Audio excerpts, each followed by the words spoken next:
Hello everyone, welcome back. This is our pumpkin patch palette. I've already done a color swatch video if you'd like to go and check that out and get more familiar with these colors and how to mix them in a previous video. This is going to be me painting the pumpkin patch themed card, and I'm really excited about this because it's just such a great design and such a beautiful palette. I have used this palette actually for almost a month now over in my private tutorials in so many different things because it is such a versatile set of colors. I'm even surprised at how well it has been able to just mix in with all of my regular paints. And even though I love those brights, these moody shades are just what I needed for this time of year. I hope you guys are having a great fall so far and really enjoying these changes of season and these themed palettes. I'm really having a ball making them. So for this one, I'm going to be using the watercolor paper sent in the monthly subscription with one of the brushes previously sent in a monthly subscription, but also available on my website at jaxwatercolor.com. This is the angular shader, and it is such a terrific brush to use for so many things. I use it for painting, I use it for removing color. I mean, it just does a lot. It's got a really nice ratio of water to color, as you can see. So first, I'm just going to put down some color. I'm taking the cobalt blue, which is a really unusual cobalt zinc illuminate blue, and it is PB72. It's in the palette. It's kind of a watercolor staple of mine, but it is a little bit different from the average cobalt blue. I think you'll find this one very rich, but also able to be removed, which is going to be helpful later. Then I'm taking a little bit of the French sienna, which is a natural and versatile pigment.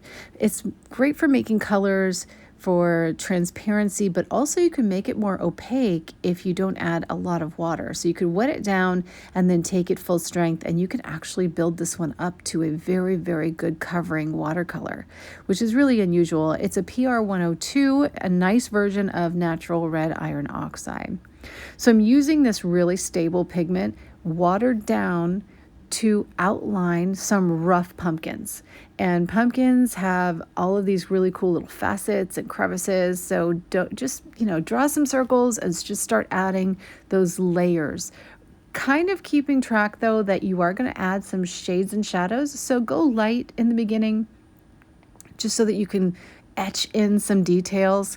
I'm actually using a pointed round. This is also available on the website.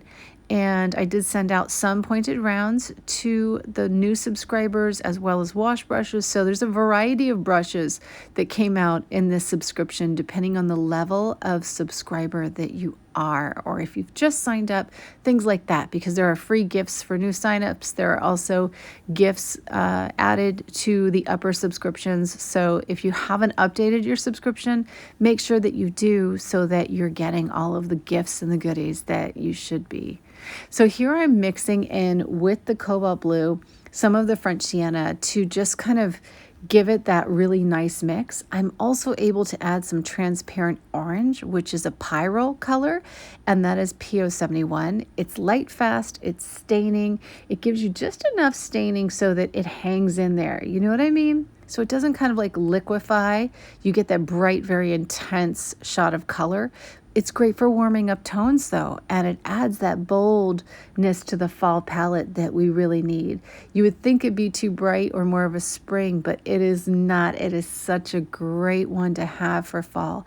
I actually keep this particular transparent orange in my watercolor palette at all times.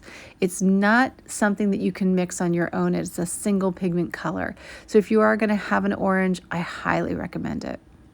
Golden hour is also a great way to just kind of like add that little touch of yellow. So every once in a while, I'm grabbing a little bit of transparent orange and a little bit of golden yellow. That little golden hour touch is really helpful. Now this golden hour is made from ochre deposits in the French quarries of Gargas and Rustrel. It's nested in a 12-mile-long enclave in the heart of the Luberon Mountains. Golden Hour gives that special warmth and texture to the greens that I make, and it can be used along with any other color to add warmth and a little bit of energy to a painting. It gives you a nice moody yellow in your palette, and that's what I love it for. It also has a bit of texture, so you can see as we're painting up some of the layers in the pumpkins, you get that there's a clear color to it. It's not muddy, but it just gives you enough like bronziness, right? And then when you mix it with the blue, you can see I'm getting those like really cool background moody shades. That's this palette. It's just great. You can literally use it with a lot of different things that are already in your palette, and it will add so much depth and mood to your watercolor paintings without even an effort. Really no effort. You're also seeing me start to blend in a little bit of Tempting Teal. Now, Tempting Teal is it's a lovely green that it's 100% natural Terra Jaune from Italy. That is a yellow earth from Italy that is actually aged. The color is, although it's an earth pigment from the Verona Hills, it's very like purified and ground to a hammered mill fine finish. That allows the color to be really bright. It gives you, although it's an earth pigment, a lot of charge. So when you use a little bit of Tempting Teal in your mixes, you're going to see that green turn. You're going to see that teal turn. And it's really going to help just liven up those darks so that they don't get muddy. It's a great one to have. I love it. So every single color you can see has such a purpose in this palette, and it is all pretty rare and beautiful. They're all high quality pigments, so they'll work just beautifully with you. If you do want me to make any larger versions of these, please let me know. Just send me a message through jaxwatercolor.com on the contact page, and I'll look and see if I have the pigment left and what I have, and if I can make honey pots from it in the honey pot formula, or if we need to do some pans, because I think these are great to have in your watercolor arsenal for sure. Every once in a while I have a palette that comes out and I'm like, oh, it's so tempting just to like dive right in and focus on making these in every single size, but there's just not enough time in the day. So I really do rely on your requests before I come out with these palettes in the regular marketplace on my website. Otherwise, you have to become a watercolor subscriber, as you know, and get those monthly palettes so that you can have those colors of the season and always be painting with something fresh and new. Plus, the inspiration cards are really helpful. So you can see how nice it is to be able to remove color. Now this is just like a sampling paper, right? So I send these papers in the monthly subscription for you so that you have a good quality sampling paper and also a really nice 100% cotton paper. The sampling paper is actually 100% cotton, and it does perform well. It just doesn't have the sizing or the tuft. So it's not able to take a lot of like rubbing and scrubbing that the other ones will, but it still holds up pretty well. It's going to pill a little bit if you rework it or scrape it, but it's a sampling paper. So as you can see, if the painting comes out this good on the sampling paper, you can imagine how good it's going to come out. So I'm not being afraid of darks here, because remember, these colors can be removed slightly with just the angular shader and a little bit of water. I'm just kind of outlining those shadows, which are like the divots in the pumpkin. So remember, when you look at a pumpkin, if you're sitting in front of one, or you can pull up one on the internet, or even just look at the sampling card, there are these divots in the pumpkin, and those like crevices all have shadows. They cast shadows, especially in lower light, and our pumpkin patch is kind of spooky, right? So you want to paint in some of those shadows so that you don't lose them as you go along. But at the same time, I did leave a lot of like white paper showing through. But at the end of this video, I'm going to show you a little trick to getting a lot of bright whites back into your painting. If for some reason you just didn't think ahead and you can't wrap your head around leaving those whites and it's really difficult, I have some great tips to be able to do that. So right now I'm just kind of adding water and shading in, knowing that if I shade too much, I don't know, I'm just kind of going with it. Now, the original one that I painted has a lot more light in that lower pumpkin, but that's okay because we can add that back later. I just kind of want to do something different and just kind of go with it. So just being natural here, just painting and just having a good time. Remember, you can do this multiple times and every single one will turn out different. You know, it's funny because I ended up taking this sample page, framing it, and hanging it on my front door with a little bit of twine. And I put some like silk flowers around it. And then it was like my theme door entry for October. And I have gotten so many compliments on it. People are like, they have wreaths on their doors. They have all kinds of stuff on the doors. And here I just have my little painting hanging there with a little bit of hemp twine around it. And people are just complimenting me like crazy. It's such a beautiful, moody palette. And the painting turned out so good that people are just enjoying looking at it. I have a lot of people in and out of the house all the time. And that's like one thing that I don't usually do is decorate my door. But I think I'm going to start doing that now. Anyway, as you can see, I'm just kind of moving through and starting with that pointed brush to add some more details. I've mixed all of my colors together and I will take a little bit from different sections. So sometimes I'll take something that's a little more red with a little more neutral in it. Sometimes I'll take something that's a little darker orange or a little more sepia color. Just depends on what I've got. So like in my palette, I have a mix there that goes from blue to orange. And I think that's really key. Those dirty palettes are just amazing. They will give you those shadows and shades in different ranges. So here I'm using like the lights to darks to just kind of like get in those shadows and kind of color, you know? And this is actually a fun feathering little moment, you know, with the painting, because I know that I can always back it up if I want to, or I can use some magic tricks to add white back in. So there's lots and lots of things you can do. And if you get a little too wet or you get a little too dark, just take a little rag and wipe it off just with a little dab, or use your angular shader to remove the color. I'm also, as I go along, adding to the background. More mood is always a good thing. You can always erase it, delete it, but I just want some of those colors reflected in there, and I want lots of movement in the background. Because on the original, it actually looks like it's laying in hay that's been shadowed. So you want lots of texture in the background. Using these colors as I kind of add them to the pumpkins is just so convenient and easy to do. I'm also using the side of my brush to get like a dry brush effect. This particular brush is great for dry brushing because it holds a lot of water. It's got a nice belly, but it dries out quickly. And because it has that quality where I can count on dry brushing it, I use it a lot. I use it in all the sizes. It's got a really sharp point, even in the larger ones. And depending on the size of the watercolor paper you're using, it is going to dry brush pretty amazingly. Here I'm just kind of looking at the shadows on the sample and seeing if I can kind of get some of that in. I don't know that I really needed to. I think just going with my own shadow work would have been fun on this one because it is a different version of it altogether anyway. Like the perspective is different, but I did want to kind of like paint in some dramatic shadows, like there were things that were offset that you couldn't see, just so that you could be reminded that those shadows really make a difference and they add to the mood. So you definitely want to put them in and be creative with them. I always remember that like the absence of color is the light. So when I'm trying to leave whites of the page, it's really neat to kind of be mindful and leave those little bits and not try to color it all in, because those little bits that stay, they really make everything come alive.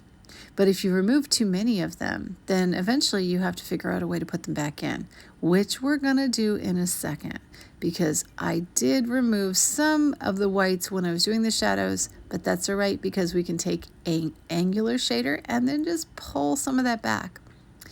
By pulling it back, I'm able to give higher gravity, right? So like the areas that I'm pulling back are going to represent the things that are coming forward. And the things that are darker are going to represent the shadows and the things that are farther away. So if a pumpkin has a divot, then the part that is being reflected by the light, the part that is kind of like poofy, right, coming closer to you, is going to have the lighter value. And then the stuff that is kind of recessed more or kind of facing another direction are going to have the darker values. That's going to help you a lot. Also, if you try to think of a light source and where it's coming from, that's really helpful too. So you'll have some light maybe going into a particular pumpkin, and then maybe the other two are going to be a little bit different. So on this one, I'm focusing the light on the top of the first pumpkin and the top left of the second pumpkin, with just a little bit of reflection on the right side, and it's going to be more light on the left side. And then the one in the back has probably a little less of the light, but we're going to still add that back in just based on artist choice. So when you're sitting there and you review your painting at the end, you want to make sure that you just kind of do a choice, right? Like, do I like this? Do I want to add a little more light? What do I feel it needs? You can't really mess it up because you can always start over. And I want you to know that this is the practice time. This is the moment of meditation that we all need in our lives just to get through all the tough stuff. So here I'm just keeping going through. I'm adding and removing at the same time. It really helps because I feel most creative when I'm doing that, and it's just part of my process. Of course, you might not have the same process, so however you get there is what's important. Just kind of go with what goes natural to you and use me as a guide. If you get lost, you can go with exactly what I'm doing and then find your own way as you journey through it. The more you paint these, the better they will be. You will hit your stride and learn so much from it. So even if you don't paint 3 pumpkins at once, or you just want to paint a page full of 1 pumpkins, you can do that too, just to practice. The important thing is just think about the lights and the darks and how you mix the colors together to get those shadows and shades. I'm going to continue on with the lights and the darks, just kind of playing. I'm just basically putting on, taking away to get that really like melty effect, full on knowing that I'm going to be using something to brighten my whites in the end. So I did have a plan with this, otherwise I would have left a lot more light. I just kind of wanted to get like a smoky, really smoky effect that was defined. So here I'm really defining some of those pumpkin slices in there to try and get that like pillowy kind of look on my pumpkins. And so far it's looking pretty good. I'm pretty happy with the result. I already, of course, am my worst critic and thinking of how many things I can do better and quicker and easier. And yeah, that just goes with the process, I think. It's always going to be part of it. I don't think there's ever been a painting where I didn't learn from it. And I think that's the whole point though, isn't it? So now I'm taking the edge of my angular shader and I'm just kind of pressing in some color. This is the point where I have worked the paper a lot, right? So a way to get around that is to just press in color rather than scrub in color.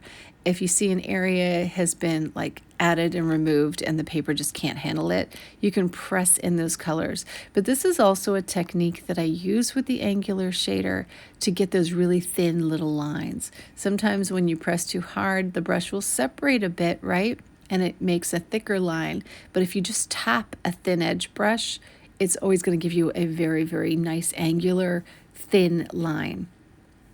And that's a good way to do it. So lots of layers here, lots and lots of layers.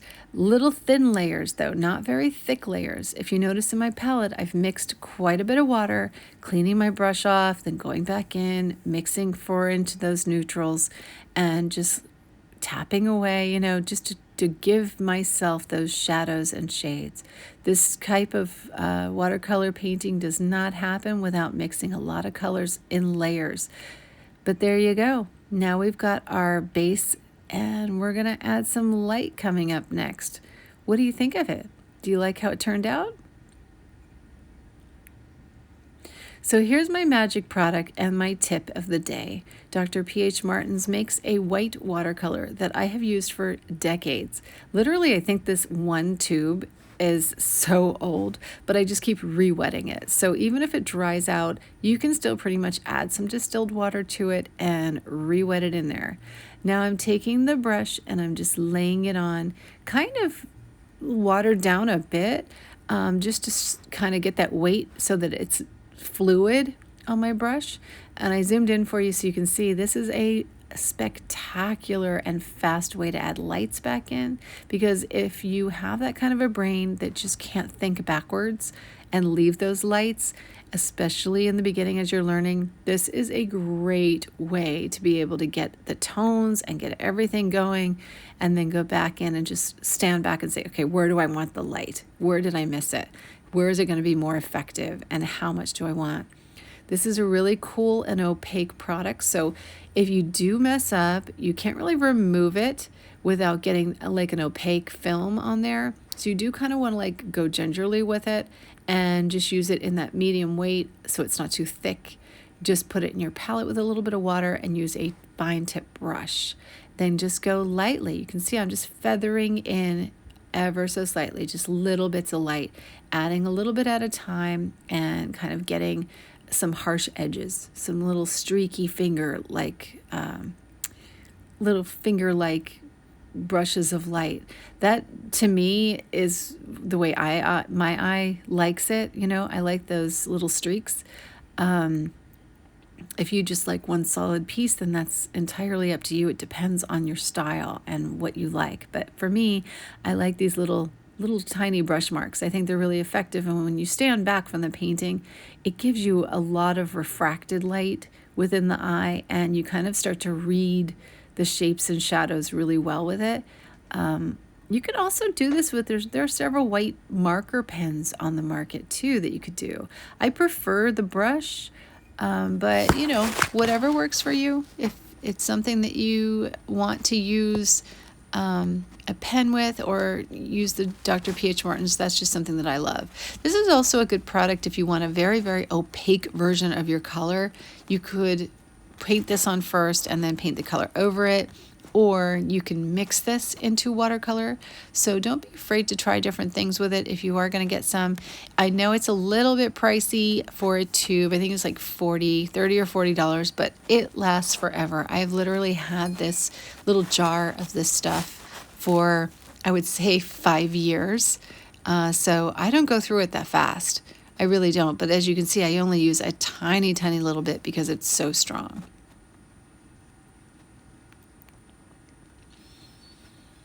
So continuing just to add in these whites and blend, blend, blend. Although I do say that I tend to like to keep some of my whites kind of stark edged.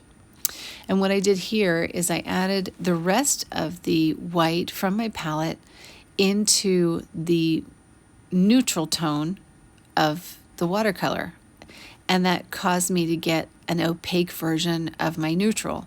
And now I can go in and I can do all those little like hash lines. So I'm just using the very tip of my brush to hash out. This would also be an amazing thing to do with some of the metallics and pearls. Just taking a pearl, like even a metallic gold or a metallic silver, would be so, so cool on this. And I think it's something I'm going to try.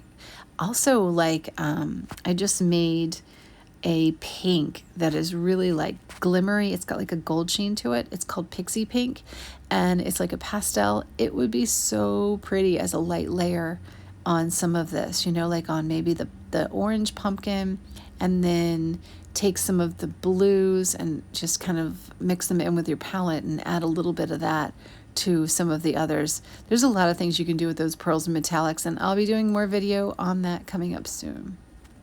So as you can see, I can actually paint over this even though it's not dry, and it kind of mixes together with the transparent orange. That is for that little kind of like pumpkin leafy thing that is on my original. I just wanted to show you how you can paint over it, and you just kind of go over in layers.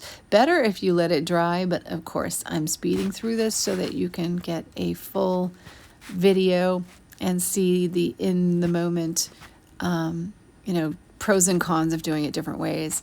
Anyway, that's my pumpkin patch painting for the month. I hope you guys are enjoying it. More paintings are definitely on video of different ways that I've used this palette, depending on where you're subscribed to me, especially in the private group. If you are getting those daily or weekly tutorials for extra videos, that group on Facebook is also getting more of these palette videos.